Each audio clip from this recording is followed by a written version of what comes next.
I don't know. That's what this is. I think you should sit back too. So you can look, I don't care how I look. I think we both look better this way. I don't care. Okay, hi everyone. It's nice to see you. Good evening.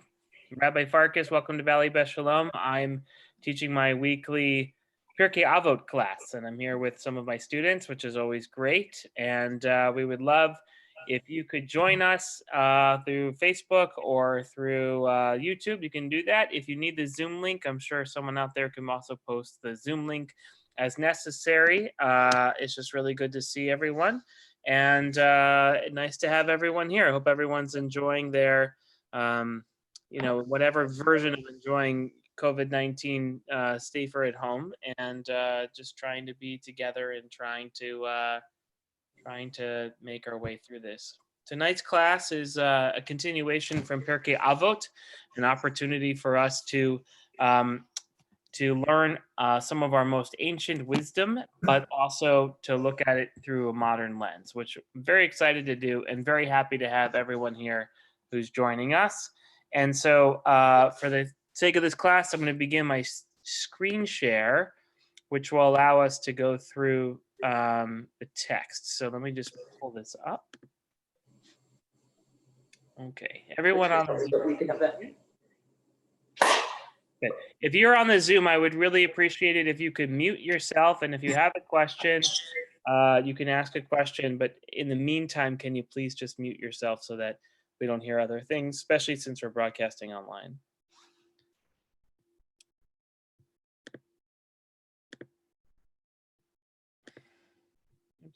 What I'm going to do is bring up the Hebrew here also so we can do it. Okay, so just to do a quick little review of where we're at with the story of Pirke Avot. Pirke Avot is a very special book of the Mishnah that, as we said, is really about sayings of the sages or wisdom of the sages. And the word Pirke Avot, as I mentioned last time, is a double entendre. It means both chapters of the ancestors or fathers, but also means sections that are considered to be first principles, which is really what this is about. What are some of our first principles? And we looked at the very first Mishnah and the preamble last week, which talked about history, context, and the idea, the very ethos that that the Torah and Jewish life precipitates for us, which is that we are both embedded in a long historical narrative and that we should draw strength from that narrative.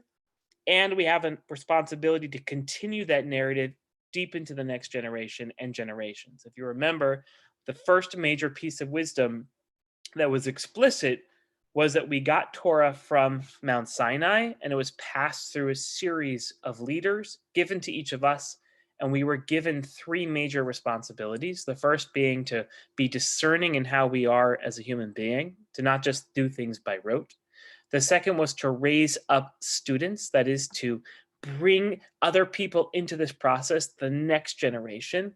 And the third was to make sure that when we did that, we did it with a sense of humility and a sense of sort of smallness, that we were brought in through this process from history into this moment and given our responsibility to pass this on to the next generation. That is the very first Mishnah. We looked at a number of texts that even that called that into question. For example, that last text where Moshe, the principal teacher of all of Jewish life, is sitting in Rabbi Akiva's Beit Midrash, his schoolhouse, and doesn't even understand what's going on. And we understand what happened to Rabbi Akiva at the end of his life and how tragic that was. But nonetheless, despite the tragedy, we have the promise and the blessing of being together and learning Torah and teaching Torah, which is both sides of that responsibility. So that was that first Mishnah. Before we go on to the second Mishnah, I just want to welcome our friends online. There's a number of people joining through Facebook and through YouTube. I'm hoping that someone who is watching this, who has the Zoom link, can even post it in the comments If not, I'll make sure that it's ready to go for next week so that our friends can even join us onto Zoom if they needed to be a little bit more interactive. I see Randy and Jerry and David Hizami is actually with us, which is really nice. Jeff Bernhardt, I'm surprised you're not on the Zoom. Maybe you're having a hard time making it in this time. Michelle and Marcy Rainey is also is on with us. And Sarah Zolke, a wonderful young woman, is also with us too. Grew up at the shul. Nice to see all of you. Let's look at the second Mishnah, which we're going to do about one a week. And we're going to do a little bit of a deep dive. So the second Mishnah says, Shimon HaTzadik haya mishrei Knesset Hagadola. So this man, whose name is Shimon HaTzadik, Shimon the Righteous, he was one of those last generation that was found in that first Mishnah of the ministers, or it says men, but really Misare means the ministers from the Great Assembly, that last organizing body before the diaspora. And he used to say, Al shlosha devarim ha'olam omed, ala Torah, ala avodah, va'al gimilu chasadim.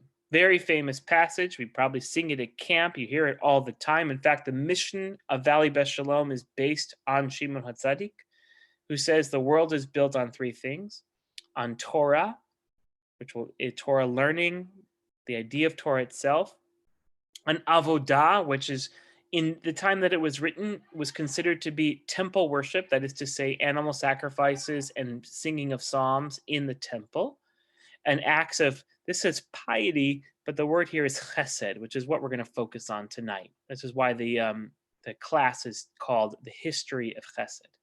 So before we get to the chesed piece, I want to take just 5 minutes to talk about the other two, which seem obvious, but nothing in the Mishnah is obvious. The first thing is Torah. When it says Al HaTorah, the idea of Torah, the word Torah itself, is found in the book of Deuteronomy and it's found in the book of Leviticus. Those are the two major places it's found. In Leviticus, it is the Torah of each sacrifice. In fact, the first 5 or 6 chapters of Leviticus, it says, this is the Torah of, and then it names the type of sacrifice. And it gives you how to do the sacrifice, when to do the sacrifice, and for what purpose the sacrifice is. So for example, this is the Torah of the guilt offering. It says, Zota Torah al ha-chatat. It means that this is now the recipe for the chatat offering, the sin offering. This is the how you do it and when you do it and who qualifies for that. And so the word Torah there means very much a teaching, a learning, a recipe, a guide. Now, in the book of Deuteronomy, that gets expanded quite a bit to not just refer to specifically animal sacrifices, but it actually refers to the book of Deuteronomy itself. Often Moses will say, this is the Torah that I am teaching. Take this Torah and bring it into your heart. The Torah is not found in heaven, for example. It is not over the sea. It is not something too difficult for you. And what he's referring to is the entire project of Judaism up until that point. So Torah begins in this place of sacrificial recipe, and then very quickly within 2 books of the Torah itself, it becomes the reference to all of the teaching of Judaism. And now we use the word colloquially, Torah, to mean essentially 3 things. The first is the 5 books of Moses. That's what we call the Torah with a capital T, as referenced through Moses in the book of Deuteronomy. That's the 5 books, the Chumash, which is Genesis, Exodus, Leviticus, Numbers, and Deuteronomy. And that is what we refer to as the Torah. We also refer, even though it's not entirely accurate, we refer the Torah to the entire Bible. And that is just because the word Torah has always meant for us everything that has to do with Jewish life. And we tend to use the word Tanakh, which is a much more technical term, which separates the Bible into 3, the Hebrew Bible into 3 equal parts. But the word Torah has come to also mean that. And we understand that as, in rabbinic literature then, as Torah shebichtav, or the written Torah. That is the Torah that's literally written down on parchment with ink. And that refers both to the Chumash and the writings of the prophets and the writings of King David and King Solomon and various other authors. So that is what Torah refers to in that sense. And then the last sense, which is that third sense, is what we understand to be all of Jewish life, the most expansive part of Torah, which includes Torah Sheba'al Peh, or what we call the oral Torah. And the oral Torah is what we're reading right now, which is the Mishnah, eventually the Midrash, and eventually other works like the Talmud, halachic literature. All of that is considered oral Torah.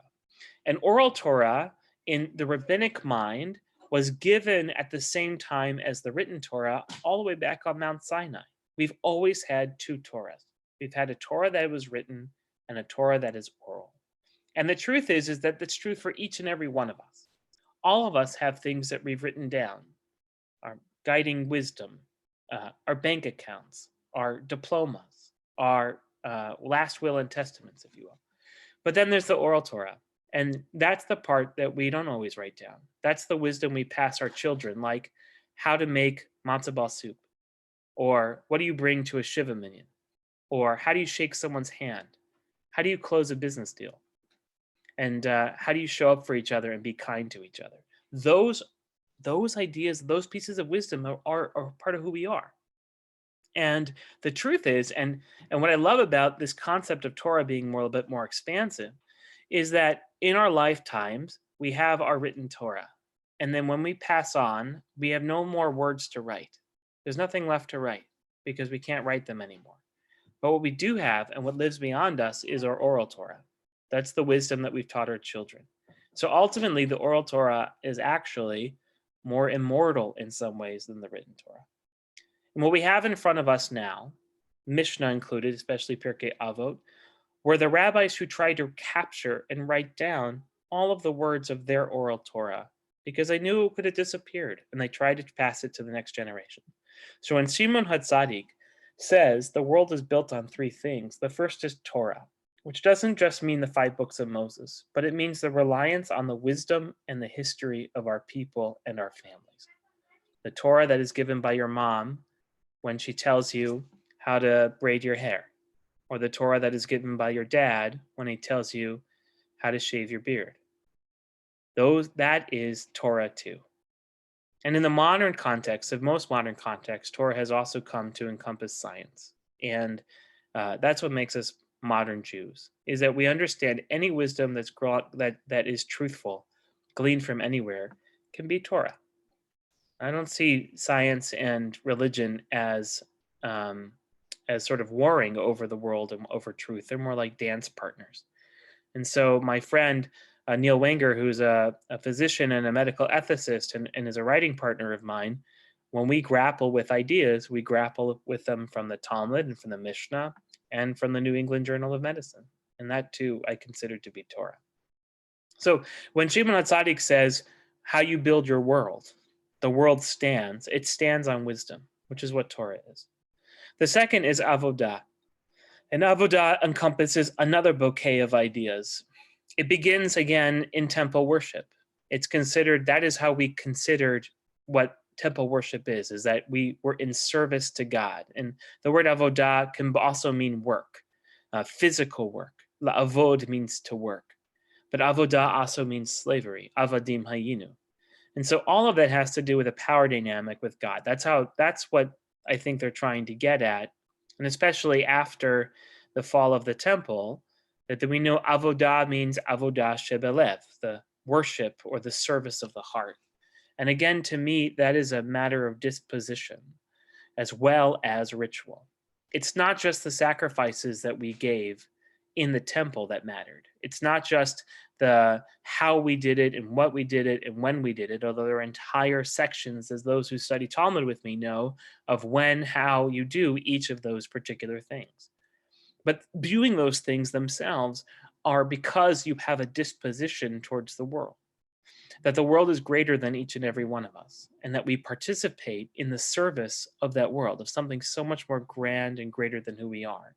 It's not just historical, as we found in the previous Mishnah. We're talking about being enamored and in awe of the interconnectedness of the universe, and being willing to have a relationship with the universe where your life still matters, but it matters less because you're not the center of that universe.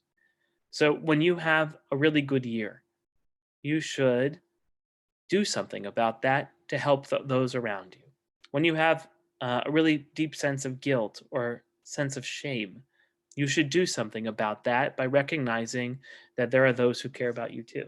And so avodah, which has come to also mean prayer and a prayerful stance in the world, that you're not the center of the world, but you are active part, and the world cares about you just as you care about it.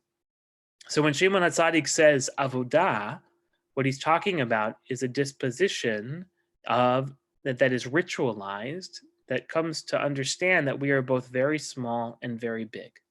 We are very small because we are a tiny little speck on a tiny little planet in a backyard neighborhood in the Milky Way amongst a billion other galaxies. And to think that our life matters can feel a little fatalistic when you take that perspective. But on the other hand, we feel very big because despite that we're a little speck on a little blue ball in a backyard neighborhood in the Milky Way, everything you choose to do in your life still matters. And that makes you feel very big and very responsible. So playing with those two ideas, I think, is what he means by avodah. And then we get to the last one, which is what we're going to focus on for the rest of the evening, which is gimilut chasadim, this idea of chesed, of loving kindness. And the word chesed is a strange word because it means like 3 or 4 different things all at once. And so let me just lay out the definitions of chesed as found in biblical and rabbinic literature. And then we're going to look at a bunch of texts that show the historical sort of development of chesed. And we can have maybe a little discussion at the end of tonight to think about what chesed should mean for us today. The first time chesed is used, it's hard to say exactly in which context, but the word chesed means so many things, which is why it says piety in the English translation.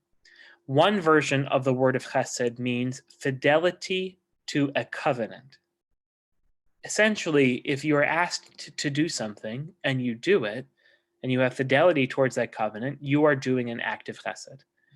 And there's a lot of philosophical ideas behind that, but before we get too deep on that, the idea that chesed is doing something out of fidelity is essentially saying that you love the person or you love the idea or they love you, and therefore you're doing it out of that act, that because you have a deeply embedded relationship, that a relationship that isn't merely contractual, that you're going to act in a certain way.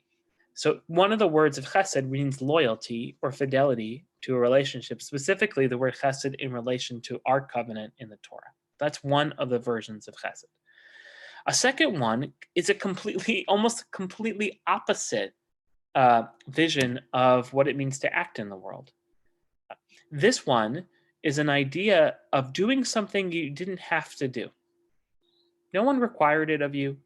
No one asked of you. When my son tonight, for example, said, I'm going to go ahead, Abba, and load the dishwasher. Like, it's not his chore to do, but he chose to do it. Now, we can make the argument, I think all of us can make the argument that might not be an act of chesed per se, right? That's not an act of loving kindness. I shouldn't be so grateful that my son is going to load the dishwasher. But he wasn't required to do it. But we can think of 100 other acts of chesed in the Bible and in real life where someone was able to did something they didn't have to do, like holding the door open for the person behind you, or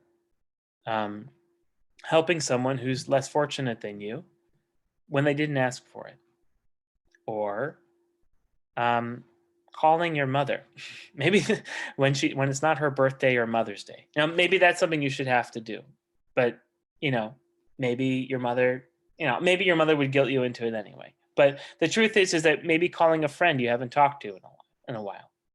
Those are all acts of chesed. Those are acts of loving kindness. Another way of phrasing it, which is why it's not exactly this, but is that of grace, that you have, and Christians are much better at this than we are as Jews, that you have grace for someone. It's not required to love, not required to be kind. But if you are anyway, that's considered an act of loving kindness. That's considered an act of chesed. The third version of what chesed is something that is unwritten, but you should do anyway. So it's kind of the middle position. Like, for example, it's an act of love and an act of chesed that when someone who's a stranger comes to your home, let's say not in this environment, but in some other environment, when it's more normative, that you offer them a glass of water or a glass of tea, right? That you invite them into your home. In ancient times, this included washing their hands or their feet. When Abraham was recovering from his circumcision and these three men, who we learn later are angels, show up, they offered them food and something to eat and a place to rest. Hospitality itself is an act of loving kindness, an act of chesed. It's not something that's required by law per se, although there is definitely maxims that came out of those stories, but it wasn't required by law. But it was something, it's like the right thing to do. It's the nice thing to do. And it's kind of in between of that other piece. Helping a poor person and doing something extraordinary, heroic, is an act of absolute loving kindness and grace. Offering someone who comes to your house a glass of tea is considered, I wouldn't say an overt act of loving kindness, but it is an act of chesed in the sense that you're not have to do it, but you're kind of expected to do it. And when you do it, you fulfill some kind of signal of relationship between you and the other person. So it's a kind of a third position. So those are all different ways that chesed is used all over the Tanakh, all over the Bible. And so I guess I want to say is that the widest definition of chesed that we have that encompasses all three is just this idea of love, that you do an act of love. And that love can either be amorous love or it can be friendship love, right? There are Greek terms for all of these, or it can be an act of, sort of fearful love, if it's out of fear that you're gonna, if you don't do it, what the consequences will be. But the truth is, it's an all acts of love. And so when Shimon HaTzadik says that the world is built on three things, it's saying you are based on a world of wisdom and law and order, which is what the Torah stipulates. You have a disposition of both smallness and bigness through rituals of avodah, of worship, both in terms of sacrifices and prayer and the way that you view yourself in the world. And you have a disposition of love. That even the things which weren't written in the Torah or aren't prescribed by avodah, you go one step further and you act out of love. And that's a really interesting thing, is that each one of these pillars leads to the next. Torah, a world of law and order. Avodah, a disposition of humility, leads to a world of love. And those are the three, that's this one Mishnah. And we could end the class tonight, but I thought maybe we should do a little bit deeper exploration of what chesed means in rabbinic literature. And I really think it's important. Remember, this is the second Mishnah. So the first one is all about history and responsibility. This one is all about how you act in the world as it is. So take a look at one of these wonderful things that the rabbis did with this idea of chesed. A lot of these come from Masechet Sotah, which is a really interesting Masechet. So it says, Darash Rabbi Simlai taught, Torah tchilatav gimilut chasadim, usofa gimilut chasadim. So Rabbi Simlai taught that with regard to the Torah, it began with an act of loving kindness, of chesed, and ends with an act of kindness. Tchilatav gimilut chasadim dichtiv vayas Elohim, Adonai Elohim la'adam le'ishto ketonet or. That Lord God made for Adam and for Eve, his wife, garments of skin and clothed them, made hides for them and clothed them. And it ends with an act of kindness.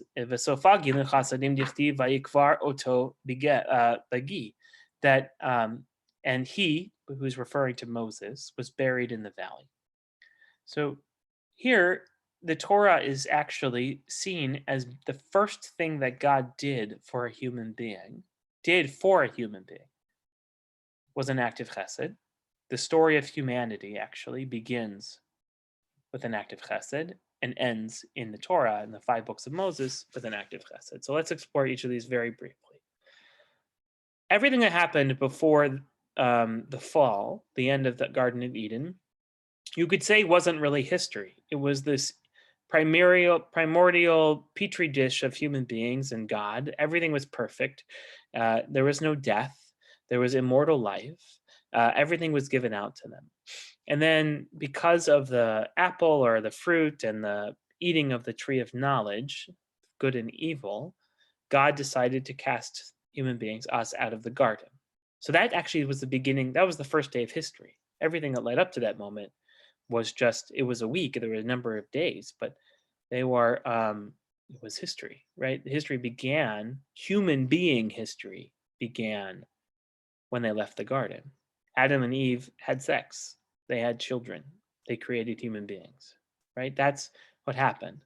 And what feels like a curse actually in so many ways was a blessing, because it enabled us to have purpose in this life and a sense of a direction in history. But even after the curse, when God said to Eve, you're going to have pain in childbirth, and said to Adam, you're going to have pain, physical pain, trying to bring forth food from the earth, and it's going to be hard toil your whole life, before they left, God still made skins for them, made hides for them. God didn't have to do that. God could have just cursed them and left them out to dry, have them figure it out on their own, but instead made clothing for them. And that is considered an act of chesed. That's what Rabbi Simlai is saying. So the very first thing that God did for human beings once the curse fell upon them was to do an act of loving kindness. And the last thing, which is at the end of the book of Deuteronomy, is that Moses died. But Moses died alone on a mountain. And the question was, who is going to bury Moses? No human being saw Moses die. And in many ways, the Torah didn't want anyone to see Moses die, because we didn't want to have a religion based on Moses. We wanted one based on God. And as I say, God took Moses' life with a kiss of death, and buried him there. And so God didn't have to bury Moses. God decided to bury Moses because it was the kind thing to do. And so God, and in the Midrash, it goes on, and we're not going to look on it tonight, but basically the angels all fought over who got to be the pallbearers and who got to be the folks who dug the grave and all of that. And God said, no, I'm going to do it myself. And so the very end, the very last act that God did for Moses was to bury the body, which is why in rabbinic literature, we talk about acts of chesed all the time, acts of loving kindness. But the truest, most profound version of loving kindness is what we call chesed shel emet, which is the burial of a body, because it can never be repaid. And so Rabbi Simlai takes these ideas and puts them together and says the Torah begins with chesed and ends with chesed. It's great because it's kind of an extension of Shimon HaTzaddik's idea of the world is built on three things. He's almost like, well, actually, Torah itself is built on chesed, so maybe it's only built on two things. And I think you can probably figure out where I'm going with the rest of this class as we look through other versions of what chesed is. So here's a commentary from Avot to Rabbi Natan. Rabbi Natan was one of the rabbis in the Talmud, or end of the Talmud, beginning of the Midrashic period, and he wrote a commentary on Pirke Avot, because there wasn't one, as I said last week, on Pirke Avot in the Talmud. So he wrote a bunch of Midrashim. And he decided to figure out what do various parts of the Pirke Avot means, and he wanted to share this story about chesed. So here's how he says. He says, how do we know the significance of acts of chesed? The prophet Hosea said, and here he said, for I desire acts of chesed and not sacrifice. The world began only with chesed, as it says in Psalms, Olam chesed yibaneh, the world will be built upon chesed. So here, Rabbi Natan is saying, how do we know how significant chesed is?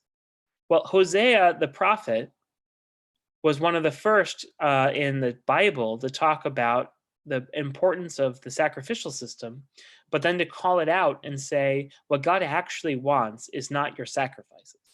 Isaiah picks this up later in chapter 54 of Isaiah and says, is this the fast that I desire? I don't desire that you sit here all day and daven over Yom Kippur. I desire that you do acts of chesed, acts of justice out in the world. So here, Rabbi Natan's pulling on all this together and say, well, what are the significance of the acts of chesed?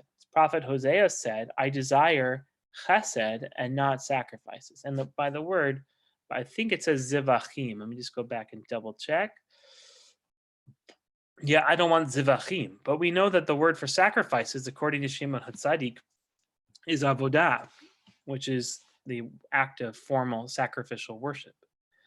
And so here, Rabbi Natan is taking the other tack and taking Shimon HaTzadik to task and saying, well, maybe the world isn't built on three things; it's still just built on one.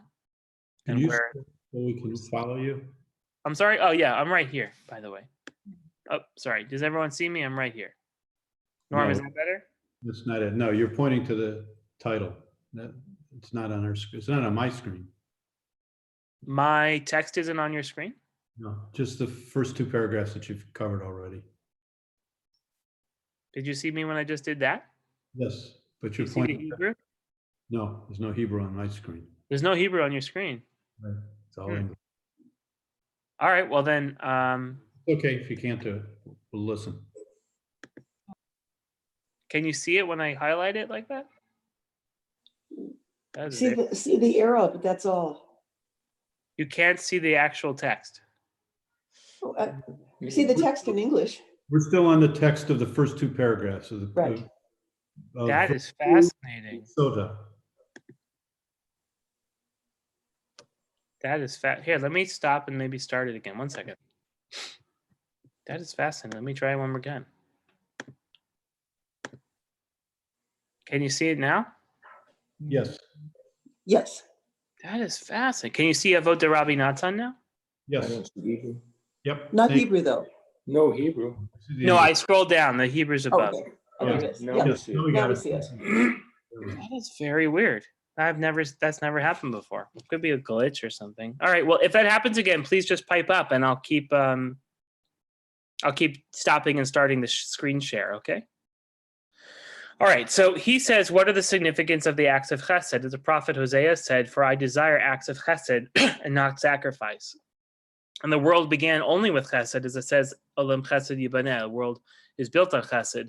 My point, that what I'm trying to argue here, is that Avot de Rabbi Natan is taking Shimon HaTzadik's idea of the world being built on three things and coming at it from the second one, which is that chesed actually supersedes temple sacrifice itself. So how do you build this world? According to the previous text, the Torah is actually built on chesed, and according to this text, avodah is built on chesed, which means that the world is just built on chesed, that the world actually doesn't stand on three things. It only stands on one that's divided into three parts. There is chesed, and chesed for chesed's sake. There's chesed that's more important than sacrifice in the temple, and there's chesed, which is the core of the Torah. So it's amazing how all of these things loop together. So I want to now read a story from Avot de Rabbi Natan. It says, one time it happened that Rabbi Yochanan ben Zakkai was leaving Jerusalem, and Rabbi Joshua was walking after him. And he saw the ruins of Solomon's temple. So imagine now that you're walking in Jerusalem after the fall of the temple. It's smoldering ruins. Jackals or dogs are running on the hill. And your grandfather was someone who participated in those sacrifices. So it's still a fresh memory to you. And Rabbi Joshua said, "Oi, what a devastation for us that the place where Israel atoned for sins has been destroyed. How will we ever release ourselves from our own sense of guilt because the temple has been destroyed?" And Rabbi Yochanan replied, "My son, do not fear. We have another form of atonement that's just as effective." "What is it?" he said. He said, "Acts of chesed." This is what the verse meant when Hosea said, "For I desire acts of chesed, not sacrifice." So he takes it in a slightly different direction and says, we might have built the world on tefillah, on avodah, on worship, but now we build it on acts of chesed. So when the world stands on three things, maybe it just stands on one. And it's all based on love. That if you want to build a world, you have to build it from love. That's what those first two texts were about. I want to look at one more for tonight, and then maybe have a little discussion. This again this now is from the Talmud, so it's not the Mishnah, it's the Talmud from Sota. Can you guys see it? Is it still scrolling appropriately? Yes. Okay, good. I just want to make sure. Otherwise, I'd stop it and restart it. Okay. So here it says, and Rabbi Chama, son of Rabbi Chanina, says, what is the meaning of which is written, walk after Adonai your God? Is it actually possible for a person to follow the divine presence? That's a classic question, right? How do you actually follow God? If God's presence is everywhere, omniscient, omnipresent, and all powerful at all times, how do you actually follow God? Right? It's a very classic rabbinic question. In Latin, we would phrase this as imitatio Dei. How do you imitate God? Well, can you actually imitate God? Like, I know that I can't imitate God because I'm not immortal. I can't bring anyone back from the dead. I can't split the sea open. I can't make a donkey talk. I can't do any of the things that God does in the Torah. I don't create worlds, physically create worlds just using my words. I can't actually fashion things. So there, when it says walk after Adonai your God in the book of Deuteronomy, Rabbi Chama and Rabbi Chanina are asking this question, like, how do you actually do that? You can't physically do that. And so rather they say, it must mean something else. And so is it actually possible for one to follow the divine presence? No. Rather, the meaning is that one should follow the attributes of God, blessed be he, the Holy One. What does that mean? You follow the ways of God. You act like God. This is Rabbi Schulweis at his best, right? He would say, just as God clothes the naked, and it's written, and the Lord God made Adam and his wife garments, right? The ones we just read, active chesed. So too, you should clothe the naked. Just as God visits the sick, as it says, and the Lord appeared unto him in the cherubims of Mamre, so too you should visit the sick.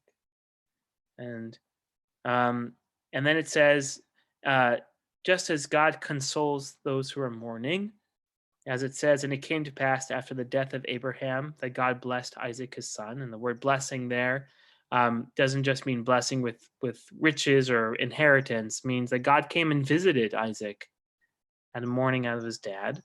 So too you should console mourners. And finally, which I find very ironic, actually, is the Holy One, blessed be he, buries the dead. It is written, and he buried in the valley. This is, again, that quote, the same quote that Rabbi Simlai had earlier, right? So too, you should bury the dead. So here we see that you can't actually imitate God, but you can imitate God's attributes or God's ways, God's path.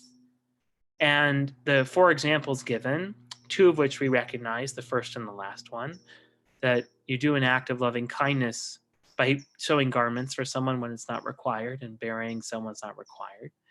And then the 2 middle ones, which is you visit someone who's sick and you go to a Shiva house.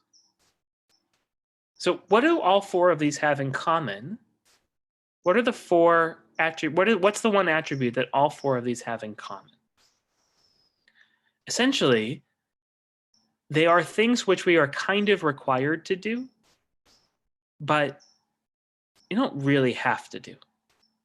For example, if you don't have time to donate clothes to the homeless, no one's going to tell you you're totally a bad person for not doing that, right? If you don't have time to go to a Shiva house because you're on a business trip, no one's going to be totally upset by that, I think, unless maybe it's your mother, and then that's a really serious problem. They're acts of chesed. There are things we should do.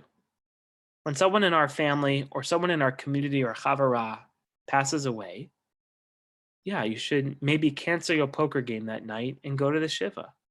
Or go to the Shiva and then go to the poker game. Because being seen in those places and giving comfort to someone who is bereft is a powerful message. It's an act of love. Same as if you're been asked to join a Shiva minyan. If you only see 8 or 9 people and they're asking you to join for Kaddish, your meeting can wait 15 minutes and you can stop in at the chapel and say Kaddish, so someone who has to say Kaddish can say Kaddish for their loved one. And the same is true for visiting the sick. Now, I know in this COVID-19 situation, visiting the sick is incredibly difficult. I just was talking to a woman earlier today whose brother-in-law had a stroke up in the East Bay, and her husband, whose brother is, can't get to the East Bay because going to the East Bay, he can't even get into the hospital. And if he were to go up there, he can't stay at his brother's house because that's not appropriate because of COVID-19, and he doesn't want to stay in a hotel. So it's a very tough situation. But outside of this pandemic, visiting the sick is something we should do. And it's not something just the rabbi should do. It's something we should all do. You don't outsource your chesed to a professional. It's something that each of us is supposed to do. So if your friend is sick, take a minute and bring him some soup. If you can't make it to the hospital, you're not supposed to come to the hospital for certain reasons, then see how else you can help out. Those are all acts of loving kindness. And so ultimately, I think when I want to say about this text is that the way that we follow God or be like God is to follow God. It's not just about following God's laws, but doing the things that you don't have to do, but that you should do. And that means acting out of a place of love. That ultimately, helping someone who's less fortunate is an act of love. Visiting someone who's sick is an act of love. Going to a shiva house, act of love. And burying the dead, they can't even say thank you to you. That's ultimately an act of love. I have one more. I guess two more because I can't get enough. So powerful chesed is as sort of the flow, the DNA of the universe, that the rabbis thought it was better than tzedakah. And this is from Sukkah. This is from Masechet Sukkot, where we learn all about the holiday of Sukkot. And of course, that's, of course, I think in some ways, one of the most charitable holidays that we have. And I'll talk about that in a second. So the sages taught that acts of chesed are actually superior to doing acts of charity in three respects.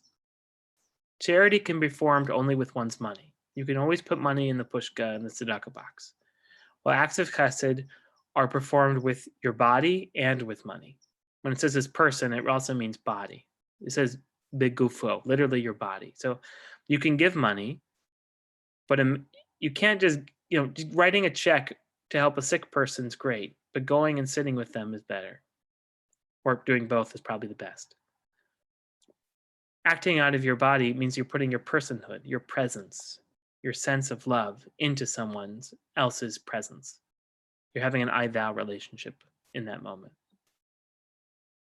And that's true. Like that's, someone said to me, is picking your friend up at the airport during rush hour traffic an act of chesed? And I said, absolutely. Because if you know anything about LA traffic during rush hour, maybe you should just pay for the Uber for them to come to you. Maybe it's too busy. But when you come off of a 5-hour flight coming from somewhere else, or if it's international travel, and you come out and you get your bags and you see your friend standing there and you know that they waited in rush hour traffic for you, there's a sense of love there. And so they consider that better than just giving money. Anyone can give money, but it's a special kind of person who gives money and their personhood. Then they say that tzedakah is only given to the poor, while acts of chesed can be both performed for the poor and the rich. So we give charity to the poor. I'm sure people who are not poor also would love a little extra money. But when we talk about true tzedakah, we're giving it to the poor. But acts of gimilut chasadim are performed for everyone. You could be just as gracious and kind to your daughter-in-law as you could be to the woman on the side of the street. And that means that you actually have more opportunity to act with chesed in this world than you do to act with tzedakah. And the rabbis see that as a powerful and indeed superior attribute. Not that charity should not be given, it's required, but they see this as the next level, something even better. And lastly, charity is given to the living, while acts of loving kindness, gimilut chasadim, are given to both the living and the dead. When you give money, even if you give them money in the name of someone who passed away, you're going to help people who are alive. Money only helps people who are living. And as we said now, this is now for the third time, burying somebody, accompanying them, watching over their body, washing their body, being part of a Chaver Kadisha, attending the funeral and actually burying the dead is something that you can do for someone else who's not even alive anymore, and that's an act of loving kindness. And so the rabbis believe that chesed is so powerful that it is actually more powerful than tzedakah itself. And the reason why this is in Masechet Sukkah is because Sukkot is one of the quintessential dispositions of chesed itself. The Sukkah is a flimsy dwelling. It has, radical uncertainty, radical insecurity for a week. And the idea that your sukkah will stay up all week and then you can literally live inside this temporary domain is itself sort of a statement of God's chesed on you, that God dotes you with loving kindness because you can live out in this little shelter. But even more so, you're living in it with a disposition that says, by the grace of God, go I. And if you live with that disposition, then you realize that you can also embody God's love by doing acts of chesed for each other. And so I think it's really nicely that this text is embedded about halfway through the Talmudic passage on how to build a sukkah and what's required for Sukkot. Okay, one more, which comes from a completely different place. It has a lot to do with Yom Kippur. It's easy for us to argue that we should have acts of loving kindness for each other and that we should act just like God. But one of the more powerful and crazy and conscience-filled and subversive things that we can do is demand that God has the kind of chesed that God wants from us. It's that old joke that if the Jews are the chosen people, can't God choose someone else for a little while? Because it always feels like we get a little beaten up in history. And so the rabbis, recognizing this in the Talmud, ask, does God actually have chesed? Or does God only act out of strict judgment? Historically, it might be true in the Bible, but what about now? And so they have this wonderful fantasy about God learning about chesed in God's own mind. And so here's how it goes. It says, Rabbi Yochanan said in the name of Rabbi Yossi, from where is it derived that the God, Holy Blessed One, prays? As it's stated, and God says in Book of Isaiah, I bring them to my holy mountain and make them joyful in the house of my prayer, Beit Tefilati. The verse does not say the house of their prayer, Beit Tefilato, or Beit Tefilatam. It says, rather, in the house of my prayer, Beit Tefilati. And here we see that the Holy One, blessed be he, or the Holy Blessed One, prays. Because it's the house of my prayer that God actually prays. It's not the house of prayer that belongs to God. It's God's own prayer. So this opens up a wonderful dream. And they ask this question, what does God pray for? Rav Zutra Bar Tuvia said, as Rav said, God says, may it be my will that my mercy will overcome my anger, and my mercy prevail over my other attributes, and I conduct myself toward my children, Israel, the attribute of mercy, and I may enter before them beyond the letter of the law. Lifnei Mishurat Adin. And some of you have been in my various lunch and learns, etc., where we study this concept of going beyond the letter of the law. Here, God's self, is praying that God can move from the attribute of strict judgment and anger to one of loving kindness, one of mercy, and go beyond the letter of the law, doing those things which aren't required, but are the right thing to do. And here, God, you can imagine God sitting and having almost like a self-affirmation. May it be my will that my mercy overcome my anger. God is praying to God's self to change. Similarly, it was taught, Rabbi Ishmael ben Elisha, who was the high priest, said, once, this is a great story, on Yom Kippur, I entered the innermost sanctum, the Kodesh HaKodeshim, to offer incense, because that's what a high priest does on Yom Kippur. It's one of the few things that only the high priest does in the history of our people, is to enter this one room on this one day, fill it with incense, and describe the name of God in Shem HaMifarash, the full name of God. And so the high priest goes in once on Yom Kippur and entered the Kodesh HaKodeshim, lit the incense, and then had a vision. He saw Akratriel El Yah, the Lord of hosts. It's one of the names of the angels. that expresses God's ultimate authority. And there he had this vision of God seated upon a high exalted throne. And God said to Ishmael, the high priest, because this is the one moment for a few minutes every year where the high priest meets God. And God says to Ishmael, my son, give me a blessing. Bless me. Now you can imagine this moment. Let's just take this as truth for just a moment, because they're playing. It's a play, but let's live in that play for a minute. Imagine being the high priest, and you've done everything to prepare for this moment, and you enter fearful, wearing the robes, the crown, the diadem. You've got that velvet rope tied around your ankle in case you die and don't make it out because you did something wrong. You offer the incense, and you finally get the one thing you've always been wanting as the high priest, the one thing that you've been training for your entire life, which is to meet God. You're sort of like the dog that chases the truck and finally catches the truck on the street. And usually you would think that the high priest would say, then bless the people, bless me, bless my family, bless the people. And here, God is saying, Ishmael, bless me. Give me a blessing.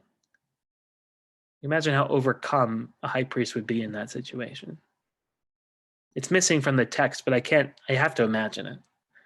And so Ishmael says, I said to God, he says, God, may be your will that your mercy overcome your anger and your mercy prevail over your other attributes. May you act towards your children with the attribute of mercy, and may you enter before them beyond the letter of the law. And God nodded God's head, accepting that blessing. And then they end the midrash saying that teaches us that you should not take the blessing of an ordinary person lightly. That is to say, if someone were to come to you and offer you a blessing, and they are far below your station in life, you take it seriously. Because if God can allow a mortal to bless God, then anyone can be a blessing to us. And so I go back to that first Mishnah. Go all the way back up. Shimon HaTzadik says, so one of the last members of the Great Assembly, he says, the world stands on three things: on wisdom, on Torah, on temple worship, and on acts of chesed. And what we've done tonight is to see that each of those stand separately, but ultimately they're entwined under this idea of love. And that ultimately, for a world to ultimately stand, we have to act, build, derive our wisdom, our rituals, our sensibilities, and even our idea of God out of an act of love. And I think I'll leave it there.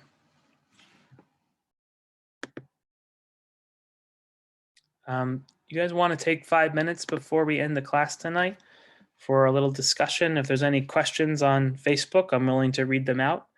Thoughts, reactions, counter sermons. I'm willing to entertain any of that.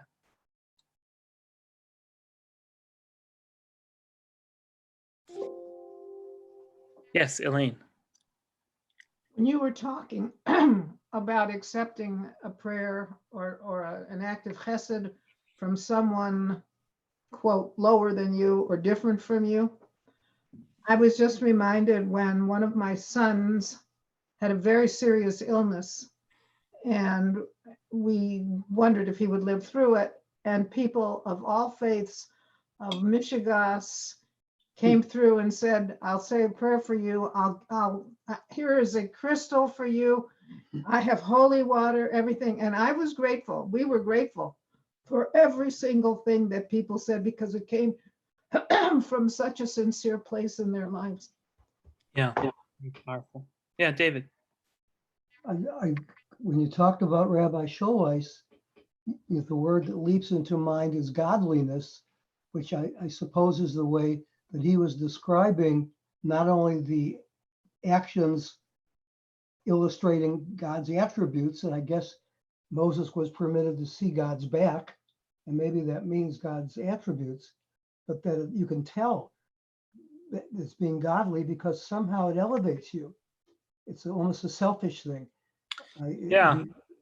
You actually feel that you are being elevated, or you're elevating yourself. So in a way, I guess there's a selfish piece to it, but I think it's real. Yeah, although I would say, I'll say a couple things. Every act of chesed, there is an act of selfishness, as well as an act of selflessness. The selfishness that comes from doing an act of chesed is knowing that you might feel better about yourself. That the story you tell yourself about yourself is one that I'm a good person. And maybe that's really kind of a selfish thing. Maybe it's not selfish, but maybe it's self-centered, I guess. You're putting yourself in that story. Or, as the rabbis say, when you help someone else, you're helping that you're maybe would pay it forward. Maybe that person would help someone else and then you have a better effect. Or maybe when you're hurting, someone will help you. And maybe you're putting yourself in that story. The only act, which again is the chesed shel emet, is when you bury a body, they can never repay the favor. They can't pay it forward. They can't say thank you. And so that really is an act of selflessness. And then the last thing I want to say about this is that that was the text I taught at Rabbi Schulweiss's Levaya, at his funeral, because that was the text that reminded me of him the most. That it's not about our knowledge of God that matters, it's how we act that matters. And to reverse the text, as I did in my eulogy for him, was that it's not that those are acts of God that make them worth following. It's that when you do those acts, you're embodying godliness. Right? You're taking the subject and shifting it to the predicate, right? And that I taught that text because it reminded me of him more than any other. Deborah Goldberger is on Facebook with us, and she says, it's as if the world is a tripod with love in the center, chesed, and Torah and Avodah also holding them up. I think that's kind of a nice idea too. And yeah, and Marcy is talking about Rabbi Akiva and Shimon Bar Yochai, because Rabbi Akiva was, of course, a teacher who raised up tens of thousands of students, and also taught chesed through and through. He's the one who said, loving your neighbor as yourself is the greatest maxim in the Torah, Klal Gadol b'Torah. And today is the day that we acknowledge him. That's what Lag BaOmer is about. It was the day, the reason why we have a down period during the Omer is because of the illness and because of his life and what happened to him in his life with all of his students. That was one of this period. But Lag BaOmer is an uplifting day. And so we think about Akiva on this day.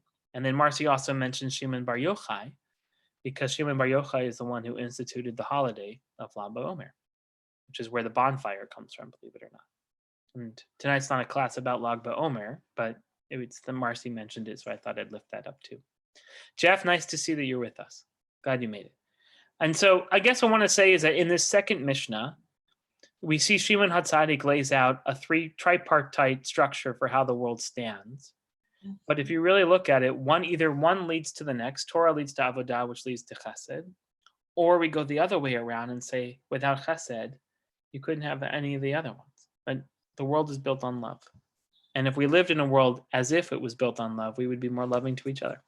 All right, it's really great to see all of you. And I hope that all of you have a wonderful night. And everyone out there on the internet, I hope that you're doing well and that you stay healthy and that you stay safe and stay home as necessary. And most importantly, you stay loving. Have a great night, everyone.